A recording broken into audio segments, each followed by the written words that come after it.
Hola, hola, ¿qué tal? ¿Cómo les va? Bueno, vamos a hablar un poquito de Venezuela, por supuesto. Hago solo un paréntesis de apertura porque me parece que no se lo puede dejar pasar.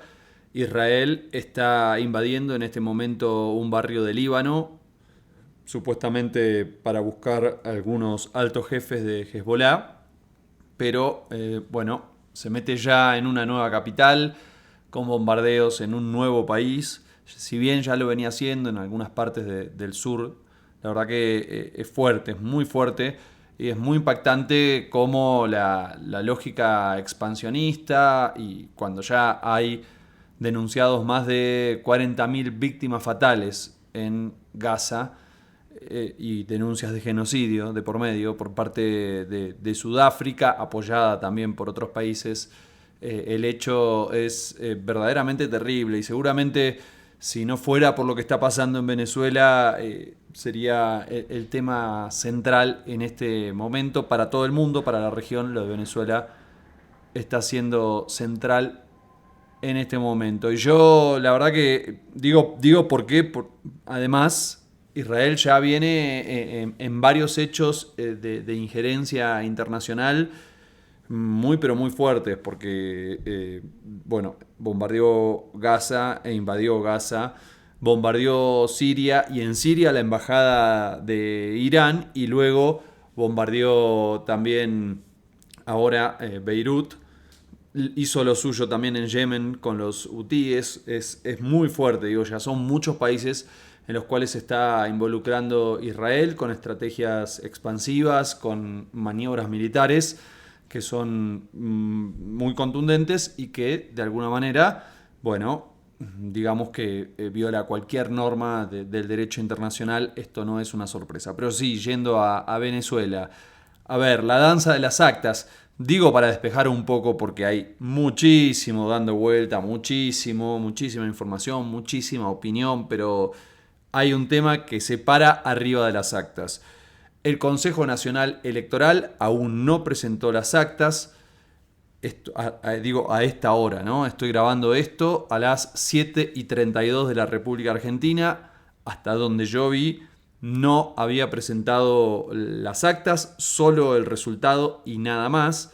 Entonces allí hay una, bueno, hay una incoherencia y hay una demanda sobre todas las cosas para que esto ayude a echar un manto de luz y transparencia por parte de una buena porción de la comunidad internacional. Y eso es lo que se está esperando de parte de la oposición. Machado presentó una página web diciendo que tiene las actas para demostrar que González Urrutia, el candidato de la oposición, ganó con un 73%, ¿sí? Un número descomunal, a mi juicio poco verosímil, pero además la cuestión es que tampoco presentó las pruebas que justifiquen bueno, que justifique cuál es el, eh, el resultado o por qué hubo un fraude, ¿no? Y por qué ganó González Urrutia. Está claro que de todas maneras la responsabilidad la tiene el Consejo Nacional Electoral, que es la autoridad que tiene que demostrar de alguna manera cuáles son los resultados, como lo hacen todas las autoridades electorales en cualquier parte del mundo. Por ejemplo, en Argentina lo que yo recuerdo es que inmediatamente se presenta un resultado y se presenta un detalle de cómo salió la elección, lugar por lugar, ciudad por ciudad, no acta por acta, no se llega a ese punto. Creo que eso termina siendo en el conteo definitivo como hacen todos los países. Siempre los primeros resultados son provisorios y tarda un tiempo en presentarse el resultado definitivo. ¿Qué alega el gobierno? Que tuvo un hackeo y que por eso no pudo presentar las pruebas. Y claro, y que además eso fue lo que demoró la presentación de los resultados. Es cierto, en una elección que era casi un balotaje, ¿no? Porque había otros candidatos, pero había dos que básicamente se iban a llevar el gran porcentaje de los votos. Tampoco presentaron pruebas de ese apagón. Solo dijeron que vino de Macedonia del Norte, que estuvo detrás Urrutia y Machado. De hecho, el presidente del CNE pidió la detención esa es una de las últimas novedades. Pidió la detención de ambos líderes, dicen que estuvieron detrás, pero no hay todavía pruebas concretas. Además es algo poco tangible, ¿no? Un hackeo. ¿Cómo lo demostrás? Esto me hace acordar constantemente Estados Unidos y Europa denuncian un hackeo por parte de Rusia o que viene de Rusia. Y bueno, sí, pero faltan pruebas, faltan hechos concretos para poder comprobarlo. En este caso surge como algo similar, ¿sí? No, siempre que hay una denuncia se tienen que presentar pruebas, ese es el hecho. Lo mismo tiene que hacer la oposición, si dice que hay un fraude tiene que presentar las pruebas. Y hasta ahora, hasta donde yo vi, la verdad que es que ahora mientras les estaba hablando veo que está la web del... la web que presentaba María Corina Machado. Dice: el registro electoral es clave para ejercer tu derecho al sufragio, pero no parece como un registro electoral, no muestra actas, por lo menos. Y además pide un ingreso con una cédula, intuyo que será venezolana, como no la tengo no puedo entrar. Entonces no sé exactamente qué está pasando. En ese sentido, me parece que siguen sin presentarse las pruebas hasta el momento. A ver, al mismo tiempo, bueno, Estados Unidos... esto quería decirles, antes de ir a lo de Estados Unidos, porque acá tengo un papel que me dio una compañera de trabajo que es venezolana, que es una muy buena recolección, donde me muestra cómo salieron los resultados desde que ganó Chávez en el año 98 hasta 2018, que fue la última elección, ¿no? Y por ejemplo, en la última elección, Maduro sacó 6 millones, un poquito más de 6 millones de votos. En esta preanuncia algo más de 5 millones de votos y unos 700.000 votos menos para González Urrutia. Eso dice el Consejo Nacional Electoral.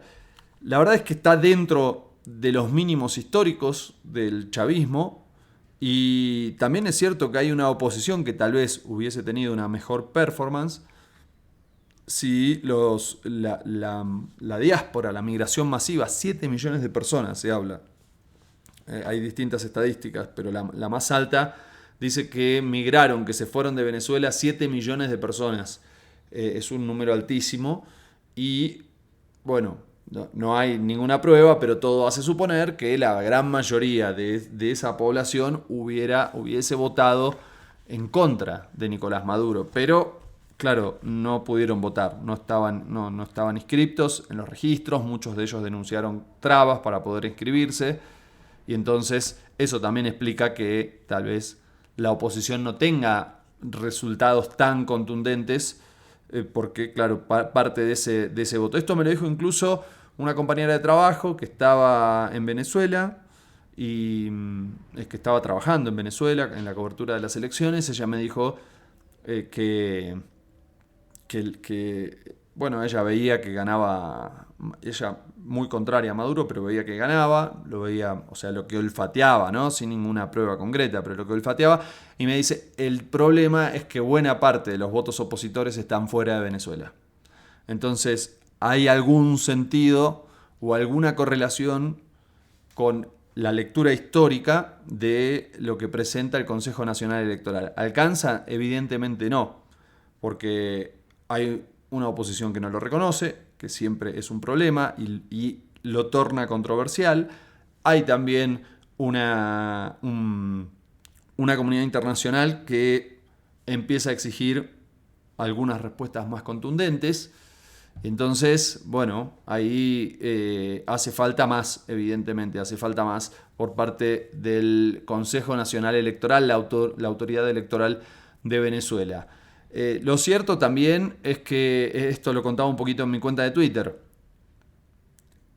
en Estados Unidos se denunció la oposición, o no, en ese entonces el oficialismo, el trumpismo, la extrema derecha, digo porque acá la oposición también es la extrema derecha perdió las elecciones, o las autoridades informaron que Estados Unidos que Trump perdió las elecciones, y la realidad es que Bueno, se intentó tomar el Capitolio, no se aceptaron esos resultados. Incluso hay muchas encuestas que consideran entre los votantes republicanos que Biden se robó la elección.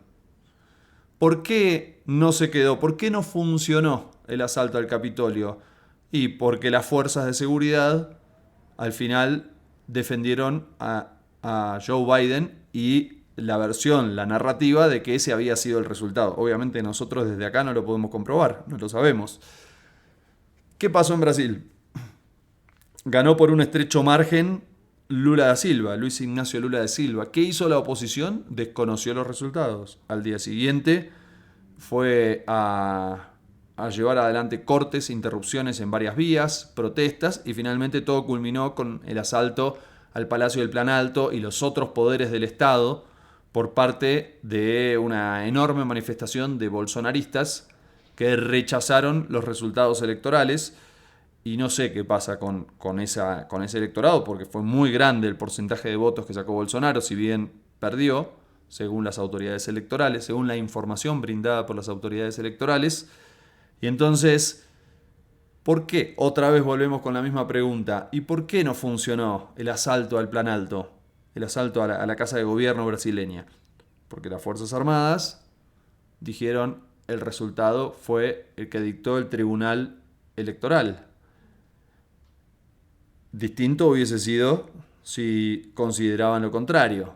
Entonces, digamos, acá estamos ante una situación en la cual hay una guerra de narrativas y lo que termina imperando es la ley del más fuerte. Y la gran pregunta es qué va a suceder ahora en Venezuela.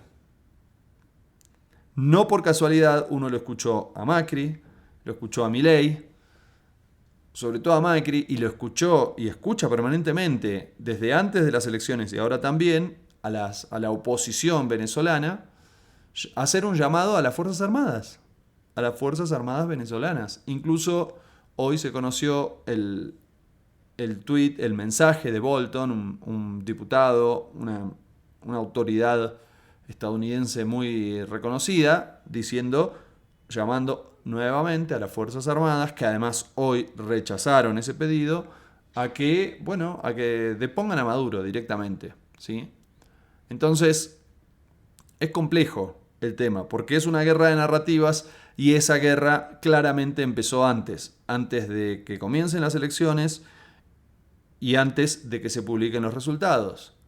Fíjense ustedes que las elecciones transcurrieron con normalidad, pero ya antes se decía Machado, la líder de la oposición, que no había otra posibilidad de resultado que no sea el triunfo de la oposición, que solo podía ser verdad un triunfo de Nicolás Maduro a través del fraude. Y además eso lo apoyaban con sus propias encuestas. Lo mismo pasaba en algún sentido del otro lado, si bien no lo decían tan así, es cierto que mostraban unas encuestas con resultados abrumadores en su favor, con esta guerra de encuestas que se fue dando, y eso también terminó generando un estado de situación. Hoy lo escuchaba un conocido periodista argentino decir, desde antes se sabía que iba a haber fraude. Claro, si así vamos a arrancar una contienda electoral, las cosas van a ir mal, seguro. Y entonces la cuestión de la guerra de narrativas termina siendo bastante delicada, ¿eh? Digo, en un contexto en el cual, esto ya lo hablamos, Venezuela ha modificado notablemente su economía, liberó las restricciones para el intercambio de capitales, quiero decir, el cepo, también aplicó una política no reconocida, pero una política ortodoxa de ajuste. También esto, no solo esto, pero se generó una reducción de la inflación, una apertura con respecto a las sanciones, una reactivación de la producción petrolera y una dinámica económica que paulatinamente empezó a mejorar, sobre todo con respecto a la crisis de abastecimiento y la reducción de la inflación. El problema que persiste, que cuentan todos, tiene que ver con la falta, con los ingresos que siguen siendo bajos, eso uno lo puede escuchar en múltiples análisis y también en múltiples testimonios que se ven en los medios de comunicación, y también la realidad de que muchas personas tienen que tener varios empleos para poder llegar a fin de mes, algo parecido a lo que ocurre no solo en Venezuela, sino en otros lugares de América Latina. Hasta ahora encontramos en el plano internacional 3 posiciones muy marcadas, muy claras. Un sector representado en China, Rusia, Nicaragua, Cuba, Honduras. Todos ellos reconocen y felicitan a Nicolás Maduro por este triunfo electoral. Otra postura de otra cantidad de países, entre los cuales está Argentina, Uruguay, El Salvador, Ecuador, ¿cuál me falta por allí? Bueno, esos son algunos, no sé si me estoy olvidando alguno, que directamente dicen, o sea, condenan que hubo un fraude y de alguna manera reconocen un triunfo de González Urrutia en estas elecciones.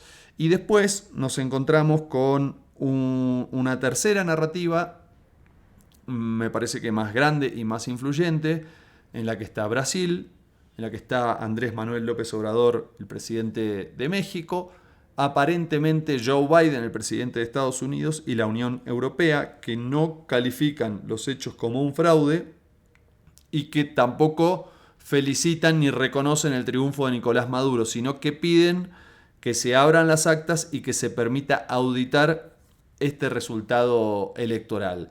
Sorpresivamente moderado lo de Europa y lo de Estados Unidos. Hoy trascendió una conversación de Lula con Biden. Empiezan a haber algunos trascendidos y por primera vez expresó públicamente Lula. Dijo que hay que mostrar las actas y que si la oposición encuentra alguna incongruencia tendrá que ir a la justicia y la justicia será la que tendrá que decidir y todos tendremos que aceptar ese resultado. Básicamente lo que pasó en Brasil. ¿Sí? Esa es la postura de Luis Ignacio Lula da Silva, que tiene además a su canciller histórico, Celso Amorín, que ahora ya no es más su canciller, además es una persona mayor, pero que fue a Venezuela y está certificando los resultados, está haciendo exactamente esto, pedir las actas. Andrés Manuel López Obrador habló hoy en su mañanera, se refirió a esta cuestión y sobre todas las cosas cuestionó el comunicado de la OEA, de la Organización de Estados Americanos, que está plagada de adjetivos y de prejuicios y lugares comunes y de sesgos. No habla como un ente internacional que tiene que tratar de mediar, ¿no? Y que tiene que mantener cierta neutralidad. Para nada, todo lo contrario. Entonces, claro, eso es lo que dice Andrés Manuel López Obrador, lo critica, lo cuestiona, dice de dónde sacan y cómo verifican que los resultados publicados, que los resultados anunciados por María Corina Machado, la líder de la oposición, son reales, con qué pruebas, con qué datos, y además, bueno, se vuelve a involucrar en esta tesitura, ¿no? Que se publiquen las actas, que se publiquen los resultados. El problema es que si se publican las actas, como estamos en una guerra de narrativas y cada uno va a creer lo que quiera creer, yo creo que va a seguir todo bastante igual, poco va a ayudar. Ojalá se publiquen y ojalá arroje luz y claridad y esto calme las aguas, pero esa oposición que por otro lado escuchaba que se divide en dos, ¿no? Algunos que afirman que hay grupos más violentos, que sobre todo operan en motos y están como agrediendo de forma muy violenta a distintas personas, y después hay manifestaciones más legítimas o quiero decir, o sea, más reales, ¿no? O más genuinas. Incluso en algunos barrios donde históricamente tuvo peso el chavismo, donde hoy me llegaron algunos videos, digo, reales, ¿no? Porque también, ojo, hay muchísima información falsa, muchísimos videos que en realidad corresponden a otros momentos. Eso es tremendo, ¿eh? Ojo, yo sé que es muy difícil, porque uno busca arrojar luz, verdad, claridad, pruebas, y si las pruebas están falseadas realmente es muy difícil, pero bueno, esto está muy complicado. Una compañera de trabajo mandó unos videos y claro, los mandó ella, no entiendo que son verificados, que no son falsos. Pero hay que tener mucho cuidado sobre todo con lo que se ve en las redes sociales, ¿sí? Lo que se estuvo replicando en muchos casos fue erróneo, fue falso, fue mentiroso y que por supuesto contribuye a instalar un clima que tal vez no es exactamente que no se corresponde exactamente con la realidad.